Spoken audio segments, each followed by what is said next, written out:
E aí no final das contas você nunca vai ser feliz, nunca vai ter alegria, porque você está servindo a você mesmo e você é o seu pior escravizador.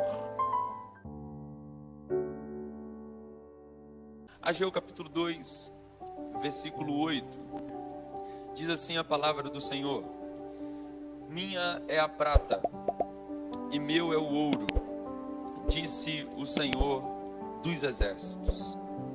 A glória desta última casa será maior do que a da primeira, diz o Senhor dos exércitos. E neste lugar darei a paz, diz o Senhor dos exércitos. Amém? Você quer ser mais uma vez boca de Deus para alguém? Então alcance ele, alcance ela aí ao seu lado, provoque ele um pouquinho só e diga para ele: ô meu irmão, fique tranquilo, porque a glória desta última já é maior do que a da primeira. Se ele acreditou, ele vai dizer pelo menos um amém.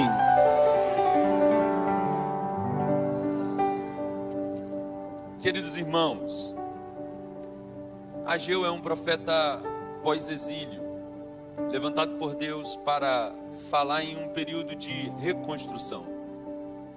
A gente sabe que construir alguma coisa é algo que requer tempo. Nenhuma grande estrutura fica de pé sem tempo. O tempo é o fator fundamental para a construção das edificações. Trabalho, dedicação, para que algo possa ficar de pé. Quando esse algo venha a ruir, venha a cair, reconstruir talvez seja mais dificultoso do que construir. O processo de reconstrução leva muito mais detalhes do que de construção. A construção você pega do zero e levanta. A reconstrução você tem que reverificar as estruturas, checar as fundações, reavaliar como estão os determinados ambientes que serão reconstruídos. Portanto, a reconstrução é, sem sombra de dúvidas, um processo que requer uma atenção maior. E aqui nesse período pós-exílio, nós vamos observar que o povo está reconstruindo o templo. O templo do Senhor está num processo de reconstrução. E eles iniciam o processo de reconstrução. Entretanto, o texto diz que no primeiro desafio, no primeiro combate, no primeiro conflito, o texto vai dizer para nós que eles param a obra de Deus e dedicam-se cada um às suas próprias casas. Não é em vão que Deus levanta Ageu, Zacarias, são profetas contemporâneos.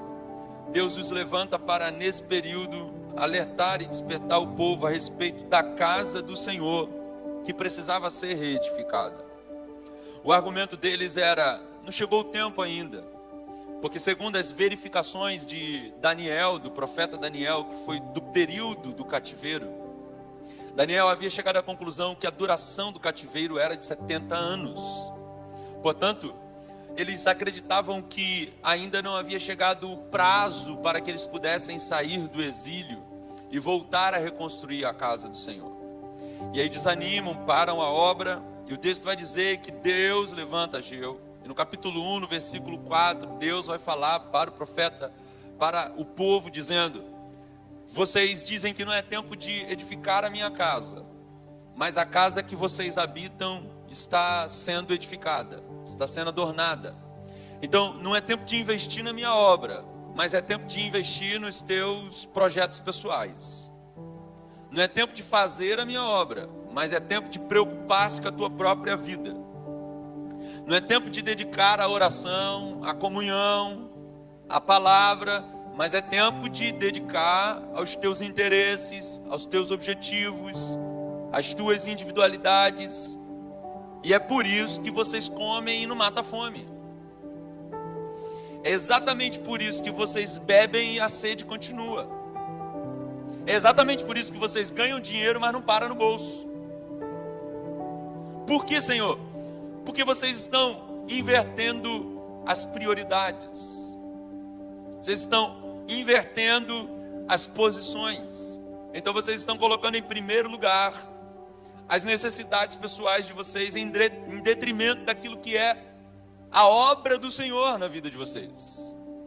Deus queria que eles dedicassem tempo à reconstrução do templo, porque o templo era o lugar da comunhão, do encontro, de onde Deus iria liberar a palavra, para que eles pudessem andar de acordo com essa palavra, viver de acordo com essa palavra.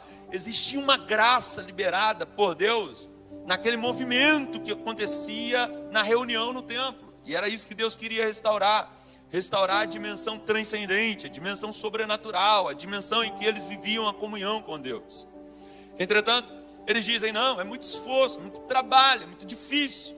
Porque, irmão, é aquela ideia, você chega num lugar e pega um terreno baldio, e você olha para o terreno baldio e você imagina um templo bonito. Agora você chega num lugar onde tinha um templo bonito em ruínas. Você tem que tirar entulhos, você tem que mexer no lugar. Isso vai desanimando, isso mexe com a nossa autoestima, com a nossa disposição. E esse povo está vivendo esse período em que eles estão mais preocupados com sua própria vida do que preocupados com aquilo que diz respeito à vontade de Deus estabelecida para aquele tempo. Então, aprenda uma coisa aqui já com esse texto. Todas as vezes que a gente priorizar aquilo que Deus não prioriza, nunca haverá satisfação pessoal. Você nunca estará satisfeito. Porque quando você substitui a vontade de Deus pela sua, você está trocando de Senhor. Você está dizendo, aquele que me mandou fazer isso não é mais meu Senhor. Quem é o Senhor da minha vida agora sou eu. E quando você põe você no lugar de Deus, você é o seu pior Senhor. Por que você nunca está contente com o que tem? Por que sempre você precisa ter mais? Por que você nunca está feliz pelo que Deus já te deu? Por que você não está alegre com a família onde Deus te colocou? Por que você não está alegre com o emprego que o Senhor te deu? Por que você não é plenamente feliz? Por que esse vazio dentro de você? É porque ser escravo de si é a pior condição que nós podemos viver. Você se tornou escravo de si, portanto, esse buraco negro de desejos que você tem nunca é satisfeito. Suga tuas energias, acaba com as tuas alegrias na vida. Então você continua vivendo a sua vida por aquilo que você não tem, e você não consegue viver a alegria do que você já tem. Por isso você come e não está satisfeito. Por quê? Porque o ventre é o nosso pior Deus. A Bíblia não diz que a gente substitui Deus pelo diabo. Não, ninguém faz isso, irmão. A Bíblia não diz que a gente deixa de servir a Deus para servir a Satanás. A gente deixa de servir a Deus para servir a nós mesmos. E aqui está a nossa desgraça. Porque todas as vezes que a gente faz isso, a gente se submete ao pior Senhor que a gente poderia ter, que somos nós mesmos. Deus sempre está interessado no melhor para o seu povo. Escute isso. Deus sempre sabe o que é melhor para você. Aí o que você faz? Você pega e vai servir a si mesmo, a tua vontade, os teus desejos. Não consulta Deus para saber se vai entrar no emprego que entrar. Não consulta Deus para saber se vai para a faculdade onde vai. Não consulta Deus para saber se vai se relacionar com quem vai se relacionar. Não consulta Deus para fazer nada. E sabe o que você está fazendo? Você está tomando suas decisões sozinho. E aí no final das contas você nunca vai ser feliz, nunca vai ter alegria, porque você está servindo a você mesmo e você é o seu pior escravizador. Qual é a recomendação de Deus por intermédio do profeta Ageu? Diga para esse povo que se eles voltarem para a minha obra, eu vou estar com eles. Bom, deixa eu falar uma coisa para você. Prosperidade não é ter muito. Prosperidade é ter sempre.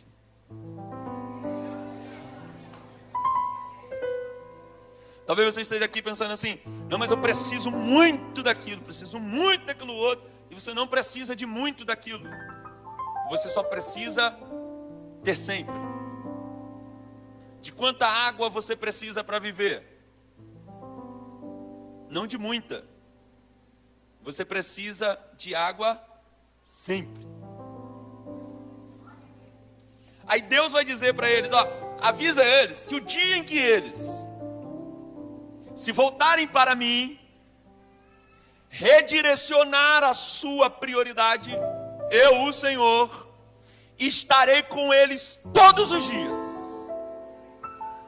Deus está dizendo, eu sou convosco. Versículo 13 do capítulo 1 está dizendo, então Ageu, o mensageiro do Senhor, falou ao povo conforme a mensagem do Senhor, dizendo, eu sou convosco, diz o Senhor. Por que eu sou convosco? Porque Deus, escuta isso aqui, você está cansado de ouvir isso aqui, os pastores aqui pregam isso todo culto para vocês, mas não é pesado repetir o que é bom. Então, Deus está fazendo o seu movimento. O movimento de Deus é em um propósito, em uma direção. Deus não vai parar o movimento dele para movimentar-se no meu movimento. Portanto, Deus não tem 10 propósitos. Deus não tem 50 propósitos. Deus só tem um propósito. Deus não vai parar o propósito dele para preocupar-se com a minha vontade pessoal. O que eu tenho que fazer? Eu é que tenho que entrar no movimento de Deus. Porque qual é o problema hoje? O problema hoje é que em muitas religiões ensinou-se que Deus pode ser aquele ser que vem até a gente enquanto nós estamos estáticos, parados. Então a gente acha que Deus movimenta-se a nós e nos enche na nossa paralisia. Deixa eu falar uma coisa para você. Deus não enche ninguém na paralisia. Se você ficar estático na vida, se você não andar no movimento de Deus, se você não acompanhar o propósito de Deus, se você não entrar no plano de Deus, você não vai ver a alegria encher o seu coração. Agora, se você hoje colocar no seu coração e dizer assim, Senhor, hoje eu só saio daqui quando eu entender teu propósito e caminhar na tua direção, na tua vontade. Quando você caminhar na vontade dele, não vai adiantar o que vai acontecer, não vai importar as circunstâncias, porque você está no centro. Você encaixou.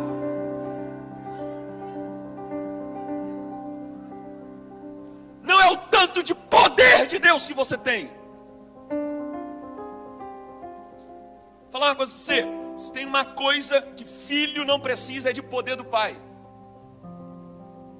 Fala para mim, quanto poder a Malu precisa para saber que você é pai? Nenhum poder. Quanto poder eu preciso para que eu tenha consciência de que eu sou filho do Isaías, que está sentado ali? Uma vez meu pai, a gente morava com ele ainda na época de solteiro, criança, 6 anos de idade. Papai falou para mim assim, filho, vai lá no Cicim, que era uma barraquinha que ficava lá na rua, vai lá no Cicim, pede Cicim meia dúzia de ovos. Aí o pai, dinheiro, não tem dinheiro não, pode ir lá, fala para ele que eu mandei sair lá e pegar meia dúzia de ovos. Saiu de casa, sem dinheiro, sem cheque, procuração, não tinha um mandado, nada. Olha que loucura, irmão. Vê se não é um pai insano, né? Manda o filho para poder ir lá pedir um negócio. Fui só no nome dele. Lá vai eu. Entrei na barraca, todo mundo lá. Ô Cicim, que eu era pequeno, né? Bancada enorme. Ô Cicim, papai mandou vir aqui pegar meia dúzia de ovos. Ô Cicim, só um minuto. Foi lá, contou os ovos, balou no jornal. Toma, meu filho, vai lá, pode levar. Volta o filho, 6 anos de idade, sem um cheque, sem um cartão, sem transferência eletrônica, sem uma assinatura do papai. De quanto poder eu precisei para comprar meia dúzia de ovos? Nenhum. Porque filho não precisa de poder para dar ordem.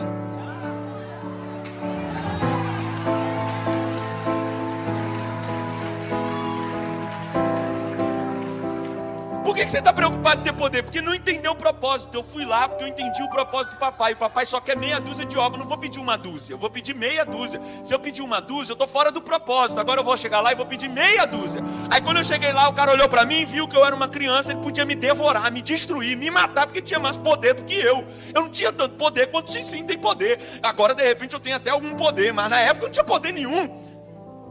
Então por que ele obedeceu a minha voz mesmo não tendo poder nenhum? Porque eu falo igual o papai, ando igual o papai, sou a cara do papai, tenho o jeito do papai, eu sorrio igual o papai, eu falo como é. Oh, meu irmão, em nome de Jesus, você tem que entender o propósito de Deus. Se você andar no propósito, você vai andar igual a Ele. Aí onde você chegar, você não precisa de muito, porque você chega e fala: papai mandou, estou fazendo a vontade do papai, eu estou obedecendo o papai.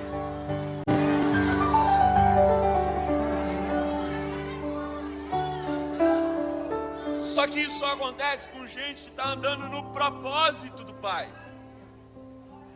Enquanto você está preocupado dizendo: ah, mas eu preciso, tem essa carência aqui, tem aquela carência lá, você vai continuar se relacionando com Deus como um religioso, meu irmão. Porque o religioso se relaciona com Deus na sua carência. Aí vem buscar a Deus só quando a coisa está ruim. Porque o religioso acha que Deus é um banco onde ele vem, faz saque e fica devendo, não vai para o SPC Celestial e ele não precisa pagar, porque o sangue de Jesus já pagou. Miseráveis só para consumir. Glória a Deus, irmão. Por quê? Porque relaciona-se com tudo na vida na carência. Relaciona-se com Deus na sua carência. E passa isso para as relações. Gente que está relacionando-se com o patrão não para manifestar a glória de Deus, mas está relacionando-se com o patrão só pelo salário no final do mês. Ô meu irmão, Deus não te botou lá por causa de salário não, porque Ele podia mandar os corvos levar salário na tua janela.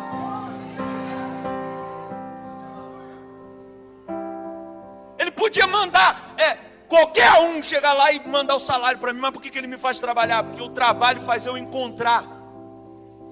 E no encontro eu revelo o propósito. Revelo por que estou aqui. E isso me dá utilidade. E a utilidade me faz feliz. Porque ninguém é feliz na inutilidade. É por isso que você come e não se satisfaz. É por isso que vem culto e vai culto e você nunca está feliz. É por isso que tu tem que vir num culto, se entorpecer desse ambiente religioso, se embriagar desse ambiente religioso. E quando vai para a vida, isso não é fonte em você, isso é um jarro que a gente esvazia e depois tem que voltar para encher de novo. Você nunca é fonte. Por quê? Porque você está andando na contramão do propósito de Deus para a sua vida.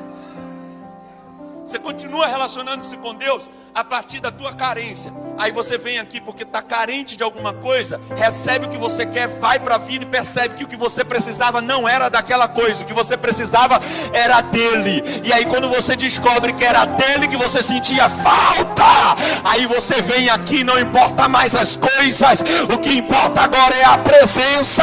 Por isso o Devec é ano de buscar mais a Deus.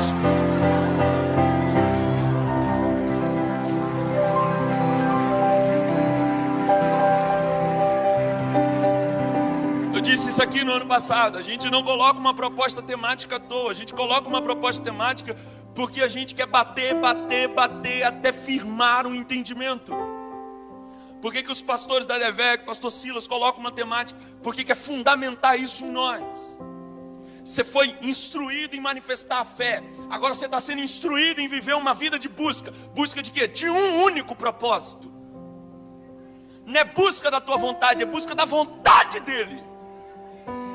Porque quando você busca a vontade dele, você deixa de viver a sua vida para si e passa a viver a sua vida com o olhar dele. Qual é o olhar de Deus? Entrega. Deus só conhece um movimento, não é vem. Deus conhece um movimento, é vai. Ele entrega. Quem enviarei? Quem há de ir por nós? É necessário que aquele que se aproxima de Deus creia que Ele existe, que Ele é abençoador. Abençoador.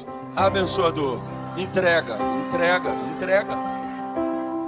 Enquanto você vier aqui para ser abençoado, você está vindo aqui como quem vem nas carências. Mas quando você entrar aqui na consciência de que você vai manifestar Deus, você veio no propósito. Aí você diz: hoje eu vou escolher alguém para abençoar. Hoje eu vou apertar a mão de alguém como Cristo apertaria. Hoje eu vou dar um abraço em alguém como Jesus ia abraçar. Hoje eu vou olhar para alguém com o olhar do Pai. Aí quando você entra nesse ambiente com esse propósito, a casa fica diferente, o lugar muda, porque você veio para manifestar a glória de Deus.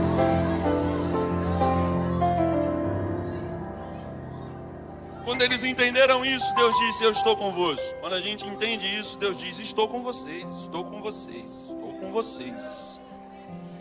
Aí Deus dá uma garantia de que quando você faz o que Deus quer, quando você está na onda de Deus, quando você surfa na onda do Senhor, a coisa tende a fluir. Aí ele diz assim: fique tranquilo, porque eu vou fazer tremer os céus e a terra, e o mar e a terra seca. Eu vou fazer tremer as nações. Gente, vocês já pararam para pensar no poder desse evangelho? A gente está falando de um negócio aqui, que quando a gente efetivamente é rios nos desertos da vida, a gente tem o poder de fazer tremer nações. Você já parou para pensar se a gente pega esses 20 mil alunos que estão fora da escola e a gente acolhe eles? Só no Rio de Janeiro tem 20 mil que não vão estudar, que não conseguiram matrícula. Aí Deus está olhando para a gente e está dizendo assim: ei, você é minha igreja no Rio de Janeiro. Tem 20 mil filhos para adotar aí e ensinar. Olha para eles. Aí alguém vai dizer assim: mas a gente não tem recursos. Aí o Senhor vai dizer assim: eu vou fazer tremer. Como? Porque minha é a prata, meu é o ouro, diz o Senhor dos exércitos. Deixa eu falar uma coisa para você: você não precisa de prata, você não precisa de ouro, mas você precisa de quem a tem. E Deus tem toda a prata, todo o ouro, e Ele é o teu Senhor. Ele vai abrir caminhos para que nós possamos cumprir o seu propósito na terra. Há um povo se levantando para cuidar desta cidade. Esse povo chama Igreja do Senhor, sacerdócio real, nação santa, povo de propriedade exclusiva de Deus, a fim de manifestar as virtudes daquele que nos chamou das trevas para a sua maravilhosa luz. Está chegando um tempo de Deus mudar histórias, porque Deus vai usar a gente para fazer a diferença neste lugar. Aí ele diz: eu tenho prata, eu tenho ouro, diz o Senhor. A glória desta última casa será maior do que a da primeira. Obviamente que não dá para a gente esgotar todas as verdades que estão embutidas nesse texto, e eu nem seria capaz de fazê-lo. Entretanto, uma verdade me salta aos olhos. Primeira verdade é que quando é o Jonatas que fala, quando é o Jonatas que promete, o Jonatas fala e promete dentro dos seus limites temporais, espaciais e físicos. Portanto, a minha promessa, a minha palavra está circunscrita aos meus limites, porque eu sou limitado. Agora, quando Ageu está dizendo assim: olha, eu ouvi. Deixa eu explicar isso para você de um jeito que é como me ocorre na minha mente, tá? Perdoa, mas é assim que eu entendo. Existem duas dimensões que estão interconectadas neste mundo e nessa existência. Existe a dimensão que é a dimensão temporal. Tem começo, meio e fim. É onde nós estamos. E existe a dimensão que é a dimensão eterna. O que é eterno? Eterno não é algo que não tem fim. Eterno é algo que não tem fim e que não tem começo.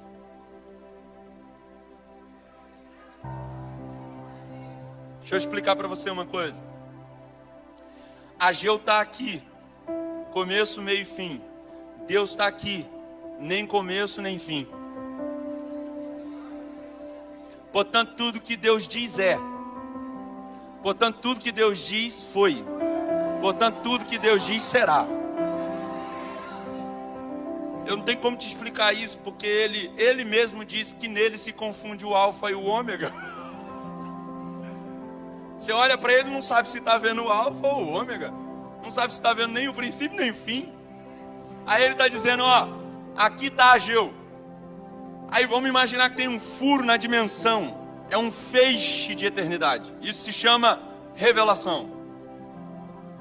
Nesse furo das dimensões, Ageu enxergou na eternidade uma palavra que é real agora. Que portanto era real e viva para aquele tempo, e é real e viva para agora. Que portanto é real e viva amanhã, e é real e viva daqui a 1000 anos. Ela sempre é atual. Por quê? Porque ela é eterna.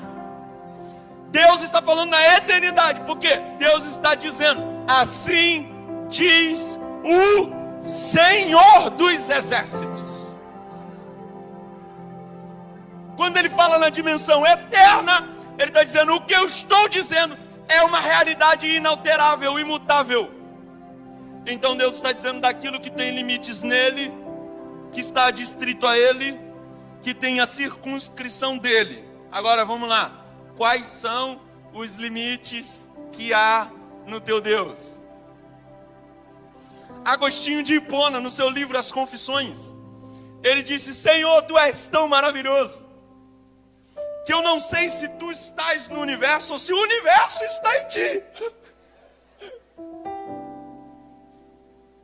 Senhor, tu és tão grande, que eu não posso imaginar se o Senhor está dentro de mim ou se eu estou dentro do Senhor. Portanto, de onde virás a mim, Senhor? Se tu enches os céus, se tu enches a terra, se tu estás assentado sobre tudo. Portanto, a mesma plenitude de Deus que está aqui comigo agora me enchendo é a mesma plenitude de Deus que está aí com você no seu banco. A mesma plenitude de Deus que está aqui nessa igreja é que está lá do outro lado do planeta enchendo os irmãos que estão cultuando lá nas igrejas, dentro das cavernas. A mesma unção que está aqui. Portanto, o que Deus está dizendo é, a glória da última casa será maior do que a da primeira. Ele está garantindo isso nele. Ele está dizendo, ei, presta atenção, quem está falando sou eu. Portanto, o que eu estou dizendo é uma realidade em mim, viva em mim.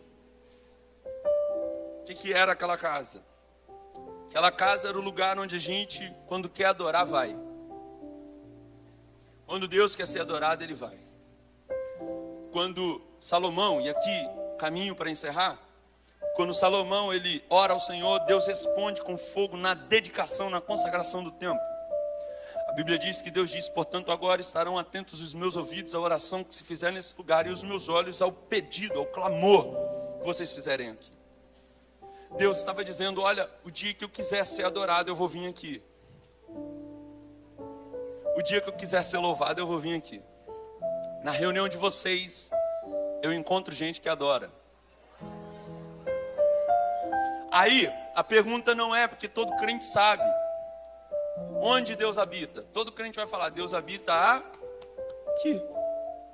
Porque a gente sabe que Deus não habita em templos feitos por mãos humanas, mas Ele habita dentro do nosso coração.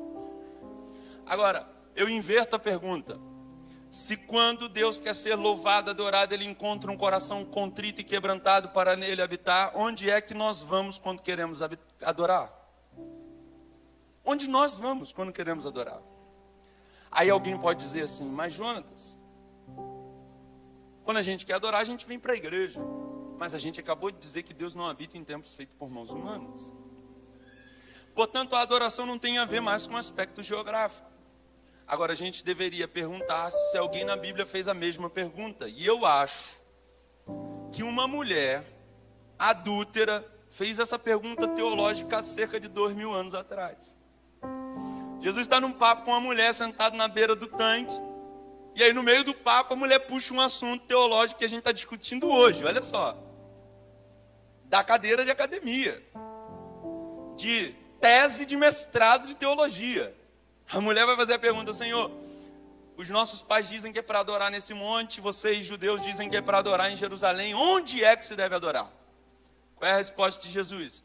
Ô mulher, vocês falam do que vocês não conhecem. Nós, os judeus, falamos do que conhecemos, porque a salvação vem dos judeus. Mas é isso que eu te digo, mulher, que a hora vem, e agora é, em que os verdadeiros adoradores adorarão ao Pai em espírito e em verdade. Aqui, pega isso aqui. Parece que Jesus está respondendo outra coisa, não é? Porque ela pergunta onde, e Jesus está respondendo como. Vê se não é. Não parece que Jesus não está muito conectado com o Enem. Porque se ele tivesse conectado com o Enem, ele teria as 5 opções, e aí dentro das opções ele iria escolher A, B, C, D ou E, né? Então ele ia selecionar, mas não, Jesus responde como? É porque a nossa percepção do texto só é revelada lá no capítulo 14 de João. Porque João está num processo de desenvolvimento da sua narrativa para revelar o Cristo divino. Mas aqui no versículo 24 do capítulo 4 do Evangelho de João, Jesus vai dizer assim: mulher, deixa eu falar uma coisa para você. Deus é Espírito. Repita comigo: Deus é Espírito. Aí Jesus diz: importa que os verdadeiros adoradores adorem ao Pai porque Deus é. Então tem que adorar porque Deus é. Aqui nesse lugar aqui entra bandido, entra mentiroso. Porque eu entrei aqui. Quer um pecador melhor? É esse que está falando com você. Só você olhar para mim que você vai ver um exemplo de pecador. Aqui nesse lugar a gente pode vir com os nossos pecados, os nossos defeitos, com as nossas motivações equivocadas. Agora, tem um lugar que Deus está revelando para nós, que é o lugar que é a glória da última casa. Nessa última casa, Jesus está dizendo para essa mulher: mulher, Deus é Espírito. Porque onde a gente vai quando quer adorar? A gente não vai num espaço físico. A gente vai no próprio Deus. É mais ou menos assim. Deus chega para o pecador e fala assim: cara, eu quero que você me adore. Aí ele: pô, eu também quero te adorar. Aí Deus diz para ele assim: só que você adorar a mim, você tem que entrar aqui. Aí ele diz: formou. A gente entra, já é. Aí é o pecador querendo entrar em Deus. Aí Deus: não, se aproxima não pode. Por quê? Vai te machucar? Não. Porque se você se aproximar de mim, você não morre. Você deixa de existir, que é pior. Pressupõe que você não esteve sequer no espaço nem no tempo, porque Deus é santo, e onde Ele pisa é santo. A santidade de Deus é algo, gente, muito sério, portanto o nosso pecado também é muito sério. Aí alguém diz assim: não, mas eu quero me relacionar com Deus. Aí Deus diz: e eu também quero me relacionar com você. Aí você diz assim: então por que a gente não pode se relacionar? E Deus diz: não pode, porque o teu pecado foi separação entre você e mim. E como que resolve isso? A gente só resolve isso se você morrer. Aí o pecador vai dizer assim: mas se eu morrer, quem é que te adora? Aí: não, bobinho, você não entendeu. Morre no meu filho, porque eu dei a ele o poder de entregar a vida e de tornar a tomá-la. Morre nele, que ele rasgou o véu. Qual véu? Não foi o véu do templo, gente.